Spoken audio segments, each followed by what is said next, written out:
In Canada, we have a universal healthcare system. So that means that everyone has access to physicians, to hospitals and nurses, no matter where they live, no matter what their bank account is. The difference, the contrast, south of the border, is that there are tens of millions of people who do not have access to healthcare. This plays out in very serious and vicious ways for people who end up living on average 4 years less in the United States than in Canada, and with much higher costs and healthcare costs and worse health outcomes because people are denied access to health insurance and healthcare when they need it.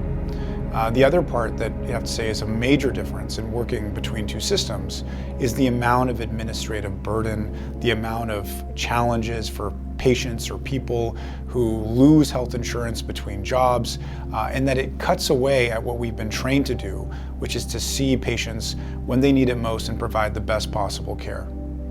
When it comes to cancer care, it's probably the most stark example of the differences between receiving care in Canada and the United States. Cost of cancer, which touches just about everyone. Drug prices driving patients and their families into bankruptcy.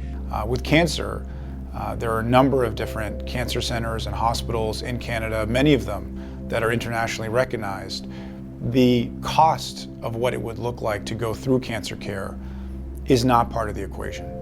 The stark and different reality in the United States is that for people who are receiving a cancer diagnosis, there is a number of different considerations that come into place. We know that for far too many, it's a reality of whether requiring medical debt, going into foreclosures, losing your home, being in some real serious financial crisis when it's already feeling like a health crisis. There's no way I could come up with that kind of money.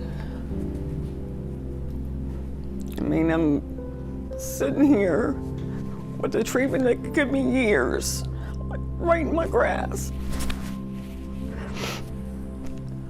And I couldn't have it. That is not a reality in Canada. People do not go into medical debt. Let's do a really simple comparison. Right now, even with universal health coverage, the Canadian system costs less per capita, per person, than it does the United States. So for those who wonder, can a country like America afford universal health coverage? My question back would be, how much longer can you afford the status quo?